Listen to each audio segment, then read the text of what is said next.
लगता है तुमको फिल्म दिखाना पड़ेगा गरिमा, हमारा टेस्ट समझने के लिए। अगर हमारे साथ शादी करना है ना तो फॉर्मूला समझना जरूरी है। अच्छा, हमारे फॉर्मूले के चक्कर में शादी से पहले ही हम प्रेग्नेंट हो जाएंगे। हर मर्ज की दवा है हमारे पास, 72 घंटे के अंदर खा लेना, ठीक है?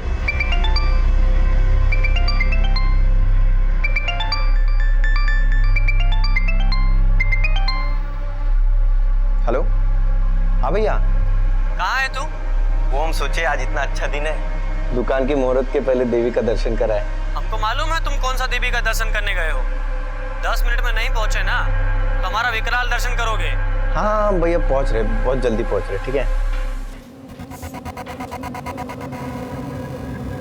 इतना मत घबराइए दादाजी। कैसे न घबराऊं बेटा, कितनी बड़ी मुश्किल मोल ले लिया तूने प्रिया। दादाजी सही कह रहे हैं प्रिया, तेरी ये दिलेरी कहीं सब कुछ खत्म ना कर दे। खत्म तो सब कुछ पहले ही हो गया है माँ। अगर अब भी हम लोग चुप रहे तो सिर्फ जीते जी मर जाएंगे।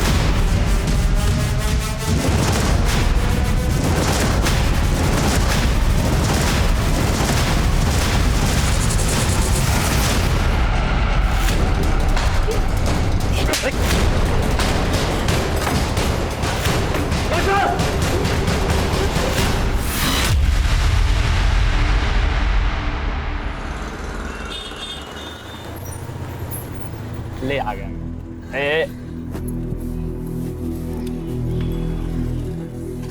अरे वाह, आज हमें अंधेरा होने से पहले ही घर पहुंचा दिया। Thank you so much. अब हमसे फॉर्मेलिटी करोगी? अच्छा, वो प्रताप भैया से बात की? नहीं, वो भैया कल शॉप के रेनोवेशन में बिजी थे। कल पूजा है ना, तो उसके बाद ही बात करके देखेंगे। हम जाए? अच्छा प्रिया, एक मिनट। वो बोलने में अच्छा तो नहीं लग रहा है, लेकिन पेट्रोल का टंकी खाली होने वाला और जेब में सिर्फ 50 रुपया है। तुम्हारे ऐसे हालात देखकर पता नहीं प्रताप भैया हम दोनों की शादी के लिए मानेंगे कि नहीं। अरे तुम टेंशन मत लो यार, मेरा एक अच्छा नौकरी लगने वाला है, फिर हम तुम्हें किसी भी चीज का कमी नहीं होने देंगे। ठीक है, मैं चलती हूँ।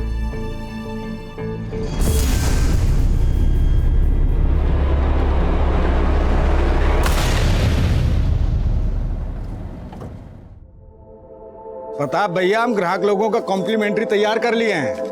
250 ग्राम के डब्बे में 200 ग्राम लड्डू भरे हैं। देखे दादाजी आपने पुराने चावल का कलाकारी, चोर चोरी से जाए पर हेरा फेरी से नहीं। चलो 250 ग्राम पूरा करो। हाँ बहू। माँ का फोन है? हाँ दीजिए मुझे। माँ कब तक आएंगे आप लोग? बस बेटा, प्रिया तैयार हो रही है, नवीन के आते ही हम लोग निकल जाएंगे। अरे नवीन है कहाँ? लगता है तुमको फिल्म दिखाना पड़ेगा गरिमा, हमारा टेस्ट समझने के लिए। अगर हमारे साथ शादी करना है ना तो फॉर्मूला समझना जरूरी है। अच्छा, हमारे फॉर्मूले के चक्कर में शादी से पहले ही हम प्रेग्नेंट हो जाएंगे। हर मर्ज की दवा है हमारे पास, 72 घंटे के अंदर खा लेना, ठीक है?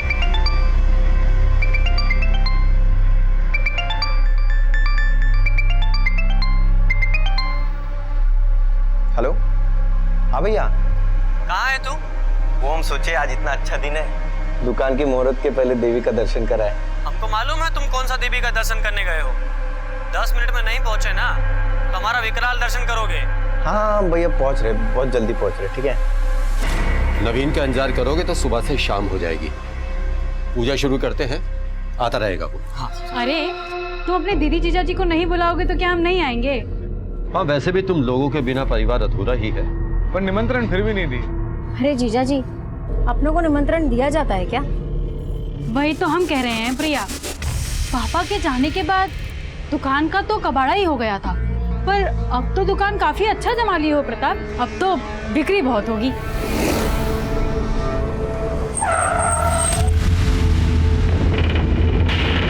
आप लोग चलिए, मैं आता हूँ।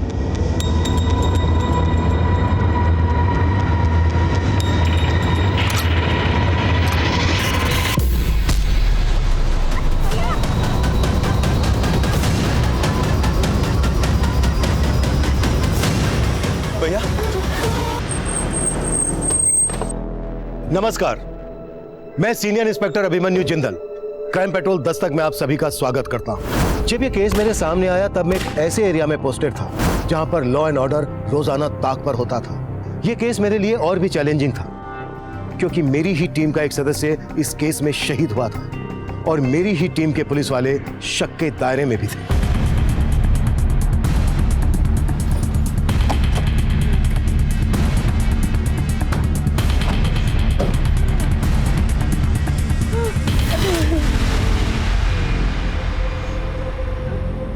कैसे हुए? किसने चलाई गोली? साहब हम तो अंदर थे, हमने कुछ नहीं देखा। कैसे हुआ ये? किसी को नहीं देखा?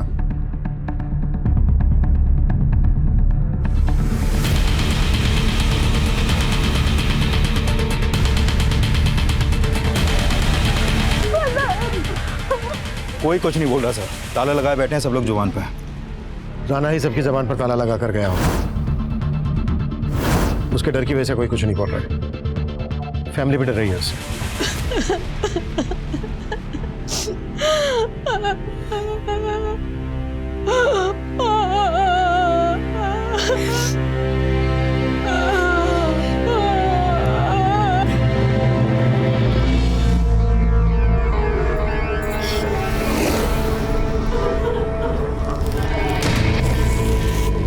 माँ, संभालिए ना खुद को। हमको तो लगता है कि ये दुकान ही मनूस है, क्यों ना बेचते इसे।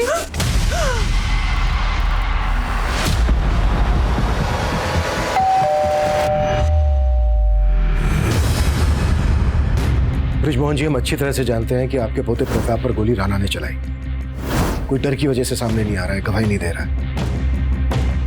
पर जरा सोचिए, अगर आप भी गवाही नहीं देंगे तो आपके पोते प्रताप को न्याय कैसे मिलेगा? आप नहीं चाहेंगे कि आपके पोते के कातिल को सजा मिले? हमको कोई गवाही नहीं देनी साहब। अब और खून खराबा देखने की हिम्मत नहीं। आप डरिए मत, पुलिस आपके साथ है। अरे आप समझ काहे नहीं रहे? अगर हम में से कोई भी बोला तो राणा सबको जीते जी मार देगा। हम गवाही देने के लिए तैयार हैं। तुम ये प्रिया? हम प्रताप भैया की हत्या के चश्मदीद गवाह हैं। उस राणा ने पहले उनसे रंगदारी मांगी और फिर हमारे ही आंखों के सामने। भरोसा कीजिए हम पर। अब आप समझ लीजिए कि राणा के लिए रेस्टोरेंट निकल चुका है।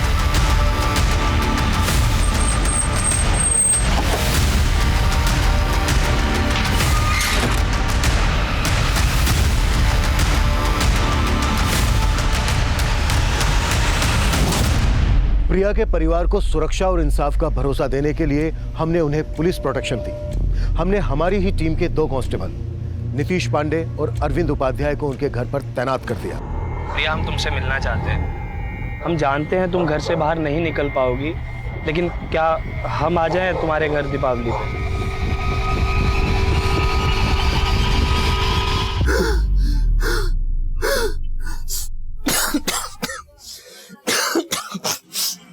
अरे अरे अरे, काहे छींक छींक के प्रदूषण कर रहे हो? अरे हम काहे का प्रदूषण कर रहे हैं? इधर हमारी सांस रुकी हुई है और तुम प्रदूषण कर रही हो।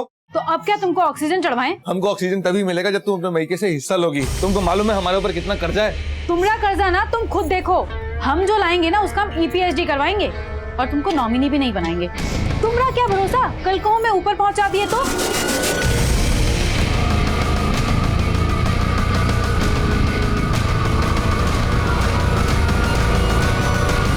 अच्छा मौका मिल गया ना तुम्हें शादी की बात टालने का। अरे भैया गुजर गए हैं, 1 साल तक कोई शुभ काम नहीं हो पाएगा हमारे यहाँ। बोल तो ऐसे रहो जैसे बहुत दुख लगा। उनकी 13वीं बनी नहीं, सुहागरात मनाने हर रोज आ जाती। आज बोल दियो, दोबारा हमारे भैया को लेकर कुछ मत बोलना, समझी?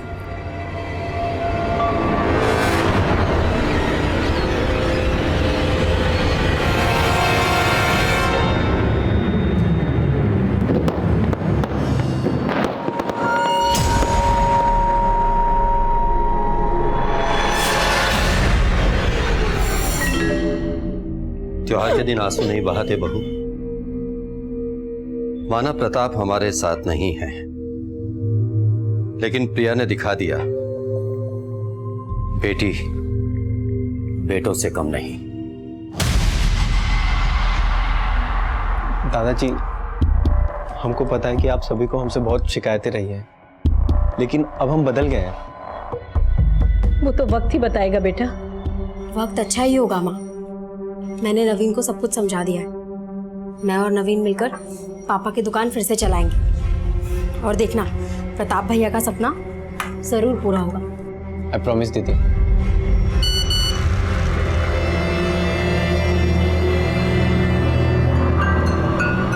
क्या हुआ?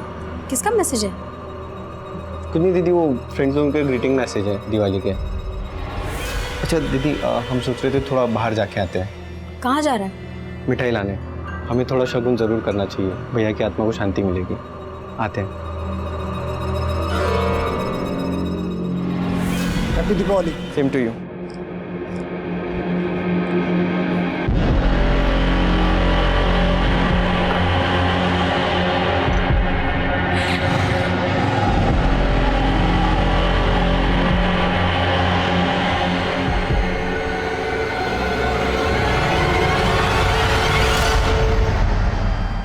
अभी तक नहीं लौटा नवीन। हमें नहीं लगता कि इसमें कुछ बदलाव आया है। ऐसा मत बोलो माँ, वो बस आता ही होगा।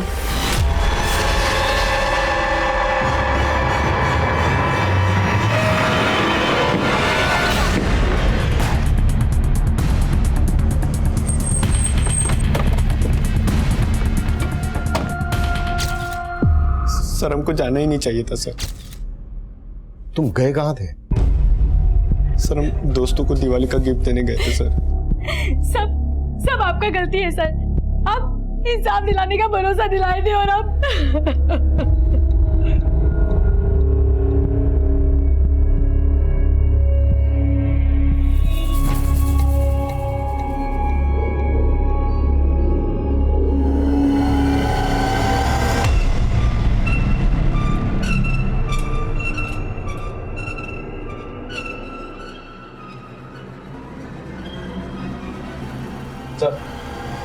देखो, घर में लूटपाट हुई है और कांस्टेबल अरविंद गायब है। उसका फोन भी नहीं लग रहा।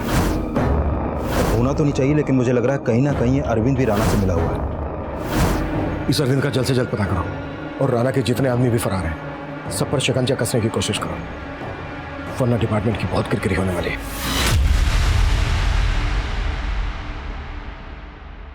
बोलो नील, इंफॉर्मेशन पक्की है तो बोल दो था।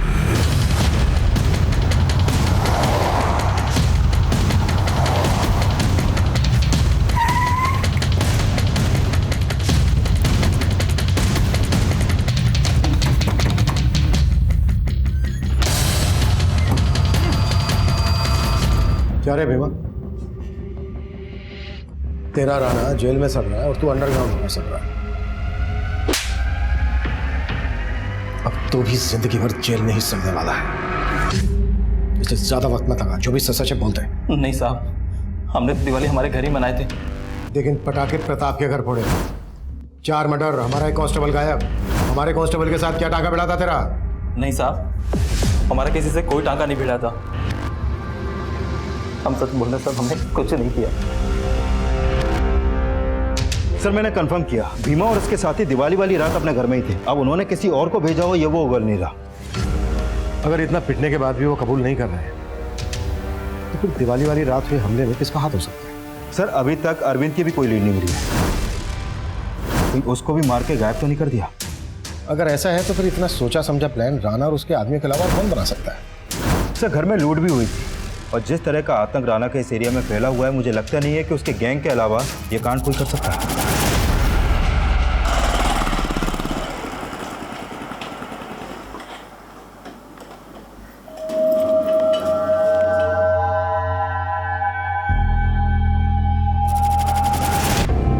कांस्टेबल अरविंद के गायब होने के बाद मीडिया फिर से हमारी ईमानदारी और काबिलियत पर सवाल खड़े कर रही थी। हम बहुत ही प्रेशर में काम कर रहे थे। प्रताप की हत्या के बाद उसकी छोटी बहन, माँ, दादा और हमारे कांस्टेबल की भी हत्या हुई थी। हम सोच रहे थे कि क्या ये किसी ऐसे गैंग का काम है जो दिवाली के वक्त घरों को टारगेट करता है। पर कोई ऐसे घर को टारगेट क्यों करेगा जहां पर पहले से पुलिस वाले तैनात हैं? हम ये भी तय नहीं कर पा रहे थे कि क्या अरविंद वाकई में इस कांड में इन्वॉल्व था या फिर उसको गायब करना अपराधियों की एक सोची समझी चाल थी।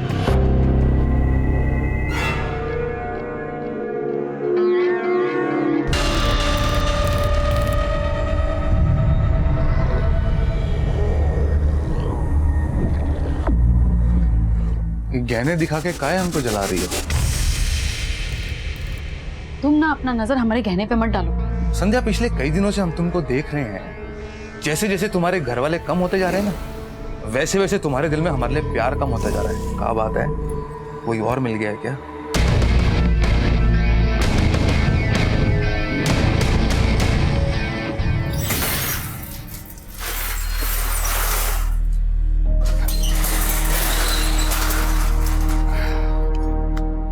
मनोहर भैया, आपने बहुत सही निर्णय लिया दोबारा दुकान खोल के। पूरा बाजार खुश है और अब तो कोई रंगदारी लेने भी नहीं आता है। अगर ऐसा रहा ना तो हम बहुत मुनाफा कमाएंगे। सर, ये ब्रजमोहन, सावित्री, प्रिया और कांस्टेबल नीतीश की पोस्टमार्टम रिपोर्ट। सर, इस रिपोर्ट के मुताबिक इन सब की हत्या कांस्टेबल नीतीश की राइफल से गोली मार के की गई। और सर, हत्या से पहले कांस्टेबल नीतीश को छोड़कर इन सभी को बेहोश भी किया गया था। सर, इन सब के फूड पाइप में उसी मिठाई के ड्रेसेस मिले हैं जो मिठाई का डिब्बा हमें इनके घर से मिला था। मारने से पहले बेहोश किया गया और कांस्टेबल अरविंद गायब। सर, अरविंद अभी कहाँ है इसका कोई लीड नहीं मिल पा रहा, और ऐसा भी कोई लीड नहीं मिला है जिससे पता चले कि अरविंद की राणा या उसके किसी आदमी से कोई सांठगांठ हो। ये सांठगांठ यादव परिवार के किसी जान पहचान वाले से जुड़ी हो सकती है, जो दिवाली की रात नशीली मिठाई का डब्बा लेकर यादव मिला गया।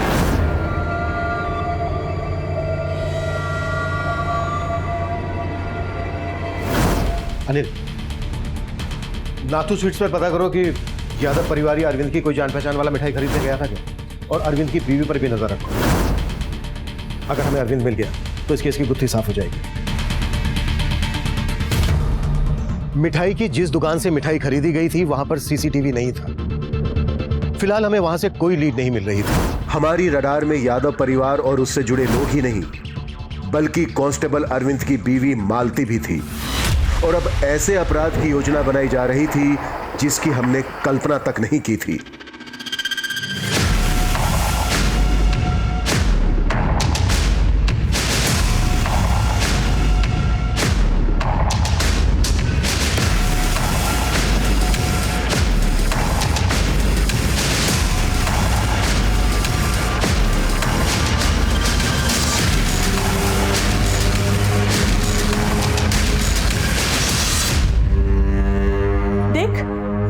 तेरे फेरों के लिए ई जेवर ठीक रहेंगे ना? कितना सुंदर है। और जयमाल के लिए ये दूसरा सेट भी है। तुम्हारे लिए इतना सब खर्चा कर रहे हैं और तुम अभी भी मुंह फुला के बैठी हो। देखिए जाके कौन आया है।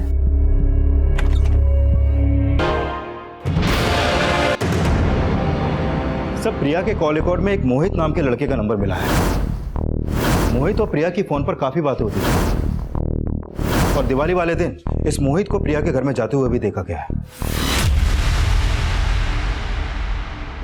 ये प्रिया और प्रताप का सपना था, ये कहने का नाटक बंद कर। तू क्या चीज है, हम अच्छे से जानते हैं। आप क्या हो दीदी, हमको भी पता है। आप तो चाहते थे कि घर और दुकान दोनों बिक जाए। कम से कम ऐसे वक्त पे तो थोड़ी शर्म कर लो आप। बेशरम तू शर्म कर। यादव खानदान की बेटी हैं हम।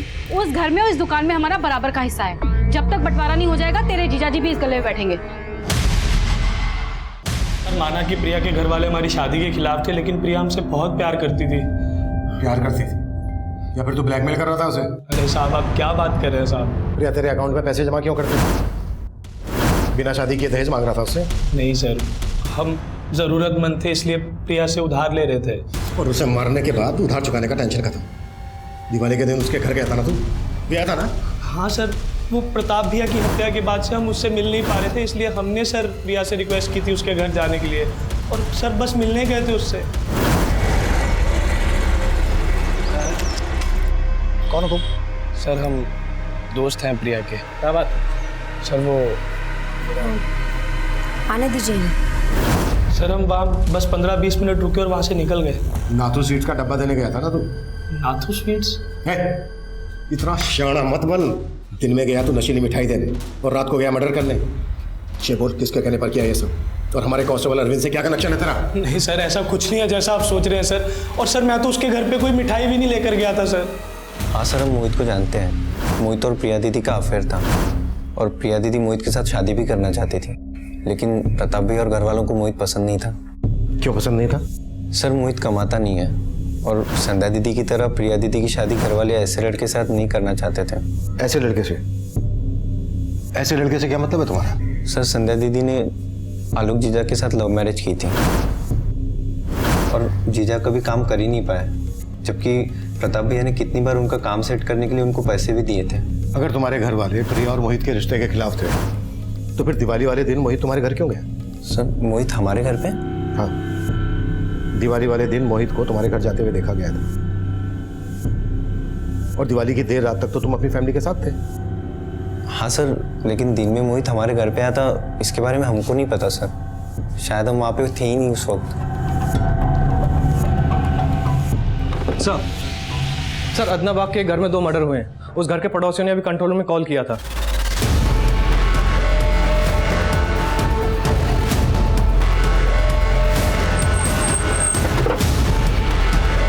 दूसरा भीड़ को पीछे हटाओ, पीछे हटे।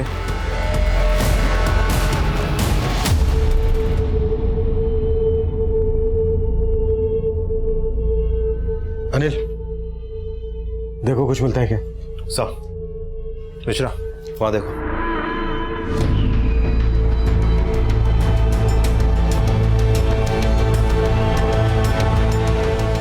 यहां भी फैमिली को शूट किया गया और घर में लूट भी हुई है। आपका मतलब यादव परिवार पे हुए अटैक का इस परिवार पे हुए अटैक से कोई ना कोई कनेक्शन है? हो सकता है। इस फैमिली के बारे में पता करते हैं। सर ये लोग 3-4 महीने पहले यहाँ रहने के लिए आए थे और साथ में उनकी बेटी भी रहती थी। 10 दिन के बाद उसकी शादी भी होने वाली थी। बेटी अभी कहाँ है? सर वो तो कुछ आइडिया नहीं है मुझे। नाम क्या बेटी का? सोनाली। नंबर है उसका आपके पास?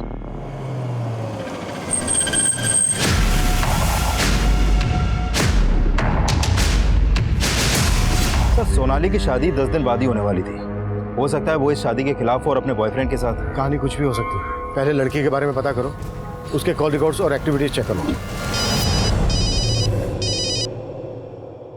हेलो सर, कांस्टेबल अरविंद की बीवी मालती को कुछ देर पहले नुसरतगंज के एक पीसीओ से कॉल आया था। इस कॉल के जस्ट बाद उसे घर से निकलते हुए देखा गया।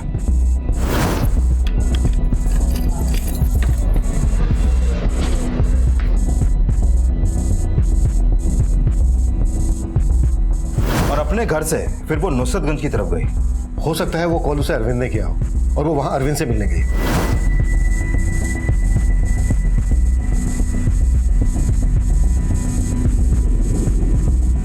और वहां पर वो करीब आधे घंटे तक खड़ी रही और फिर ऑटो लेकर वापस अपने घर आ गई। शायद अरविंद को इस बात की भनक लग गई होगी कि हम उसकी बीवी मालती पर नजर रखे हुए, इसलिए वो उससे मिलने आया नहीं होगा। अनिल, मालती को थाने बुलाओ। सर हमें अरविंद जी ने कोई फोन नहीं किया था। मालती, हमें अच्छे से पता है कि अरविंद ने तुम्हें कॉल किया था और तुम अरविंद से मिलने भी गई थी। अब अगर तुमने झूठ बोला तो हम तुम्हें पूजा के हवाले कर देंगे और एक पुलिस वाले की बीवी हो ये तो जानती होगी कि पुलिस सच कैसे खुलवाती है। सर हम झूठ नहीं बोल रहे, हमें अरविंद जी ने कोई फोन नहीं किया। तो फिर किसने कॉल किया था? सर हमें वहाँ एक आदमी ने बुलाया था, उसने कहा था कि अरविंद जी हमें वहाँ पर मिलेंगे। हमें तो लगता है कि ये सब कुछ साजिश है अरविंद जी को फंसाने के लिए। उन्हें बेफिजुल में बलि का बकरा बनाया जा रहा है। वो बेकसूर है सर, वो ऐसा नहीं कर सकते।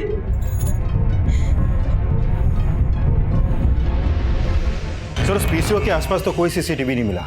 मैंने पीसीओ वाले से भी सख्ती से पूछताछ की, उसे अरविंद का फोटो भी दिखाया, लेकिन उसने वहां पर अरविंद को देखा ही नहीं। अगर उसने अरविंद को नहीं देखा तो फिर पीसीओ से कॉल किसने किया होगा? सर कुछ पता नहीं चल पा रहा। सर कहीं ऐसा तो नहीं कि अरविंद को गायब करके वाकई में कोई साजिश कर रहा हो? कहानी कुछ भी हो सकती है। अगर इसमें अरविंद इन्वॉल्व है तो डेफिनेटली वो अकेला तो होगा नहीं। कॉल तब आया जब मोहित हमारी कस्टडी में था। कहीं ऐसा तो नहीं है कि मोहित से हमारा ध्यान हटाने के लिए कोई चाल हो?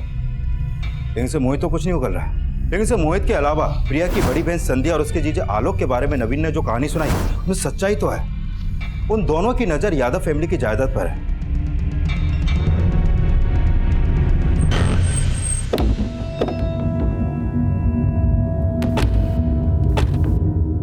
यादव खानदान की बेटी हैं हम, थोड़ा सोच समझ के बोलिए। जायदाद के लिए हम अपनी फैमिली का बुरा चाहेंगे? बुरा तो हुआ है उनके साथ, और अगर हमें पता चला कि साहब हम क्या आपको खूनी नजर आते हैं? और अगर बाकी लोगों को किसी ने मरवाया तो इस सब के पीछे नवीन होगा और कोई नहीं। बहुत ही कमीना है हमारा छोटा भाई। और वो मनोहर, वो भी कोई कम नहीं है। हमें तो लगता है कि ये सब दोनों ने मिलके किया है।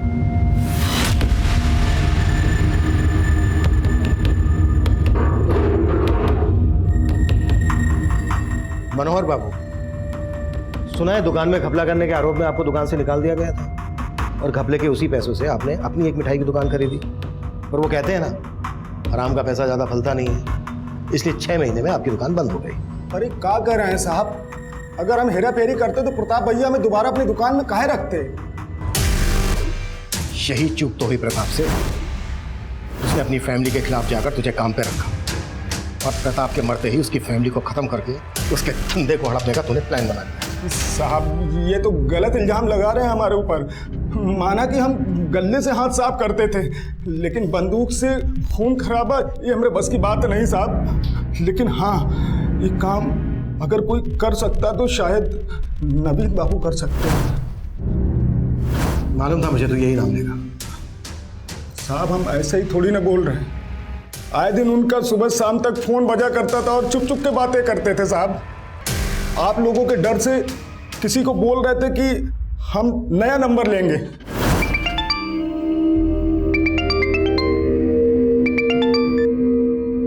तुमको हम बोले थे हमें कॉल मत करना। तुझे मालूम है ना, हम तुझसे मिले बगैर एक पल भी नहीं रह सकते। तू हमसे मिलने क्यों नहीं आ रहा है? अभी हमारा दूर रहना ही अच्छा है, क्या पता पुलिस किस बात का क्या मतलब निकाले। हम तुझसे एक दिन भी बात नहीं करते तो हमें बिल्कुल अच्छा नहीं लगता। अच्छा ठीक है, हम थोड़े दिन में तुमको दूसरा नंबर देते हैं, ये नंबर पे कॉल मत करना। सर हम मानते हैं हम बहुत बिगड़े हुए थे, सबको हमसे प्रॉब्लम थी सर, लेकिन हमारी फैमिली के गुजरने के बाद हम उनकी कीमत महसूस कर रहे हैं सर। सर हम अपनी फैमिली को नहीं मार सकते सर।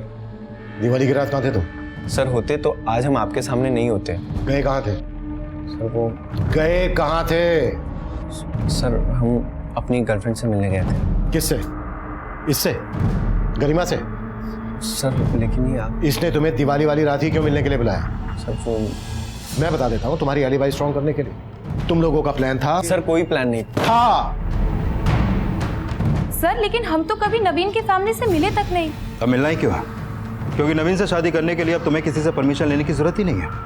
बस तुम ये बताओ कि नवीन के साथ मिलकर उसके परिवार को खत्म करने का प्लान तुमने बनाया कैसे? हम इतने भी गए गुजरे नहीं है कि इन सब चीजों के लिए हम अपनी फैमिली को मरवा देंगे। आप बेकार में हम पे और नवीन पे शक कर रहे हैं।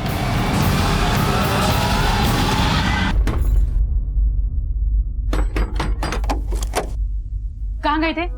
तुमको क्या लगता है तुम्हारे कहने से कि हम दुकान संभालेंगे? मनोहर समझा हमको। तो कहाँ मुंह मार के आ रहे हो?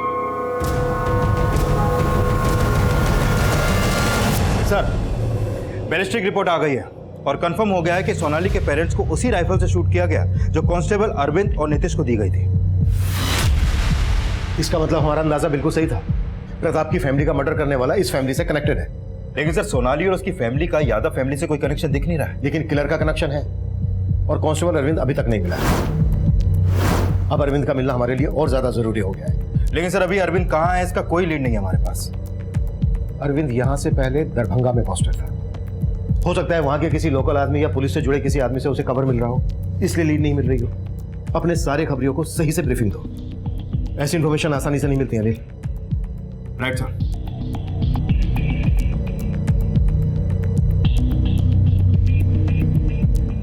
सर आपका अंदाजा सही था, खबरियों से टिप मिली है कि अरविंद उसी एरिया में छुपा बैठा है जिस एरिया के थाने में वो पहले पोस्टेड था।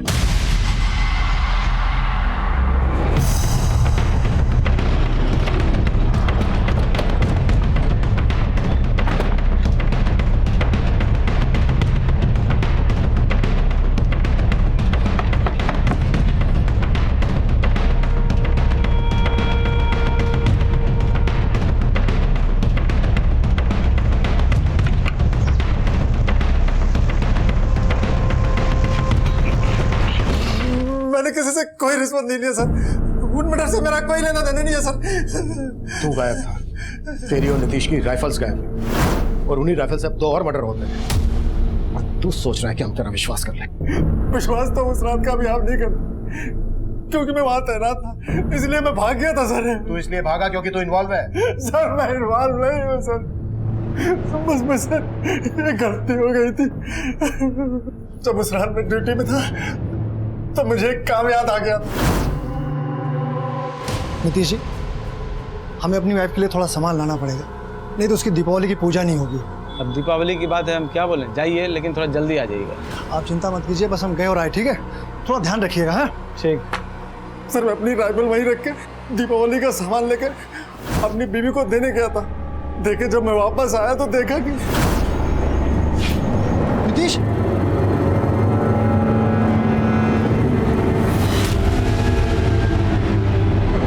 सर वो कुछ समझ में नहीं आ रहा था, मैं घबरा के भाग गया। सर बाद में एहसास हुआ कि आपको फोन कर लिया होता तो अच्छा होता, फिर फोन करने की मुझ में हिम्मत नहीं हुई सर, क्योंकि आप इस सफाई पर बिल्कुल भी यकीन नहीं करते। यकीन तो मैं अब भी नहीं कर रहा। सर अगर यकीन नहीं हो रहा तो आपको जितना मारना है मार लीजिए सर, बस मुझे बचा लीजिए सर। चल हट, उठाओ इसको। ड्रामा मत कर, जो भी है सच बोल दे। देख अगर तू सच नहीं बोलेगा ना हम तेरी सीधी बीवी से इंक्वायरी करेंगे। पहले से ही हमें शक है उसमें। सर उसे कुछ नहीं मालूम है, उस रात से मैं उससे अभी तक मिला भी नहीं हूँ। लेकिन नुसरतगंज के पीसीओ से उसे फोन करवाया था ना? किससे करवाया था फोन? सर मैंने किसी से कोई फोन नहीं करवाया था, मैं बेकसूर हूँ सर, मैं सर कह रहा हूँ, मुझे बचा लो सर। चल मान लेते हैं कि तू बेकसूर है, पर ये कैसा कोइंसिडेंट है कि तेरे जाते ही सर यही मेरा बैड लक है सर, यही मेरा बैड लक है। अपने बैड लक को मत रो, पुलिस वाला है ना तू, तो चल बता, अगर तू इसमें इन्वॉल्व नहीं है तो फिर ये किसने किया होगा?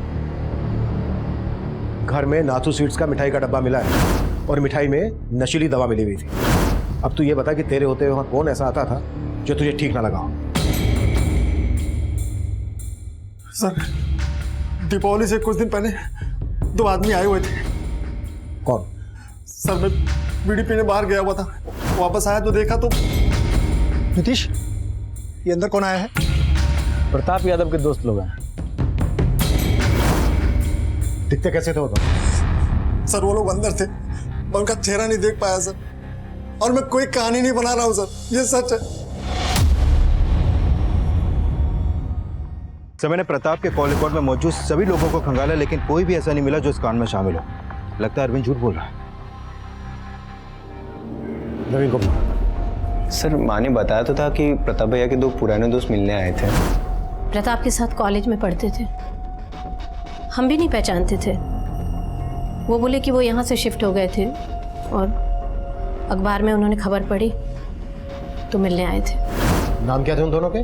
सर माँ से हमने नाम तो नहीं पूछा था, पर ये सही है कि दोनों दोस्त मिलने आए थे। पर सर आप ये सब क्यों पूछ रहे हैं?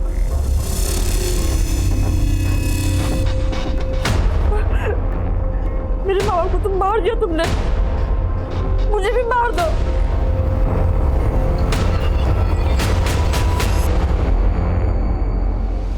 सर मैंने सोनाली के कॉल रिकॉर्ड चेक किया है। सर सोनाली के फ़ोन पे कार्तिक नाम का लड़का लगातार कॉल कर रहा था, और सोनाली के गायब होने के बाद से इसका फ़ोन भी बंद है। और सर पता चला है कि ये कार्तिक हिस्ट्री शीटर बबलू से काफ़ी टच में था। बबलू तो काफ़ी दिनों से अंडरग्राउंड है ना? हाँ सर, लेकिन खबरियों को इसका पता करने के लिए बोल दिया। अरविंद बोल रहा था कि प्रताप के घर उसके 2 दोस्त मिलने आए थे। ये कार्तिक और बबलू उसके दोस्त होंगे? सर प्रताप की इमेज काफ़ी साफ सुथरी थी और उसके बारे में हमने पता भी किया। तो लगता नहीं है कि बबलू और कार्तिक का उससे कोई कनेक्शन होगा। नुसरतगंज के पीसीओ और नाथू स्वीट्स पर इन दोनों का फोटो दिखाओ, हो सकता है इन दोनों को वहां दिखा गया हो, और पता लगाओ कि बबलू कहाँ है इस वक्त। Okay sir. अरे तुम्हारी बकवास नहीं सुननी मुझे, जल्दी से कोई मंदिर में हमारी शादी का इंतजाम करो। अरे बबलू बेटा, सोनाली खानदानी लड़की है, बगैर शादी करे इसको टच करना नॉट राइट। अरे पगला गए हो क्या? लड़की को मंदिर में लेके आएंगे तो दोनों फंसेंगे। हम पंडित का इंतजाम करते हैं, उसी घर में फेरे ले लेना, ठीक है? चलो ठीक है।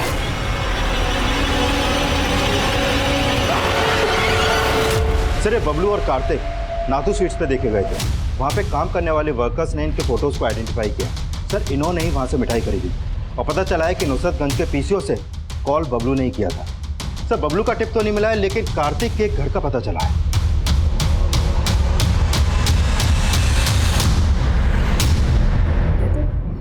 और जल्दी हमें पता चल गया वो कैसा लड़का है।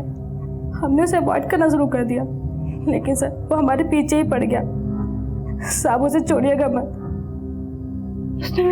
माँ बाप हमसे शादी के लिए मना कर दिया था सोनाली के माता पिता ने, और सोनाली को लेके यहाँ शिफ्ट हो गए।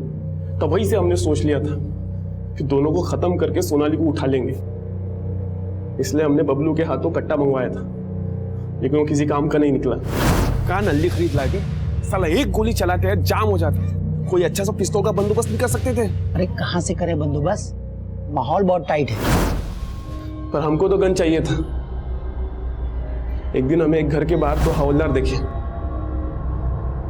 बस उनकी राइफल छीनने का हमने प्लान बना लिया। फिर हमने पता किया उस घर में एक प्रताप नाम के लड़के का मर्डर हुआ था। प्रताप के दोस्त बन के उस घर में एंट्री मारने का सोचा हमने। उस दिन तो हम उन सब से मिलके आ गए। दीपावली की रात मिठाई देने के बहाने हम दोबारा उनके घर गए। नमस्ते आंटी। नमस्ते दीदी। प्रिया, ये आदित्य और मुकेश है, तेरे प्रताप भैया के दोस्त। ये लीजिए आंटी जी मिठाई लीजिए। अरे लीजिए ना आंटी जी, दीपावली का त्योहार है, मुंह तो मीठा कीजिए।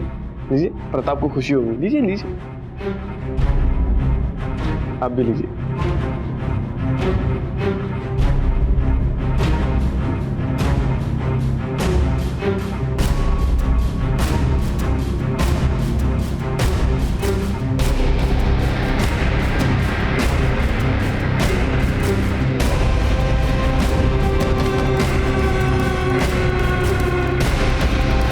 कांड के बाद हमें पता चला कि आप एक हवलदार पे शक कर रहे थे, लेकिन हमको तो सोनाली के घर पर अटैक करना था। इसलिए अरविंद की बीवी को हमने पीसीओ से कॉल किया था, ताकि आप ये सोच ना पाओ कि वो सब हम दोनों कर रहे थे।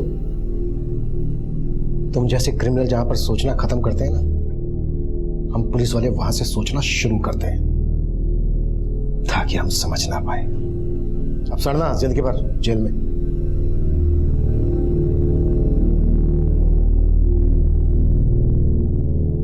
प्रताप की फैमिली की हत्या में जहां हम महावीर राणा जैसे अपराधी और लूट करने वाले गैंग की इन्वॉल्वमेंट की थ्योरी बना रहे थे, वहीं निकलकर सामने ये आया कि ये कांड एक सिरफिरे आशिक ने किया था। प्रताप का मर्डर महावीर राणा ने ही किया था। अगर प्रताप ने प्रिया की तरह हिम्मत करके राणा की धमकियों के बारे में हमें बताया होता तो प्रताप का मर्डर रोका जा सकता था।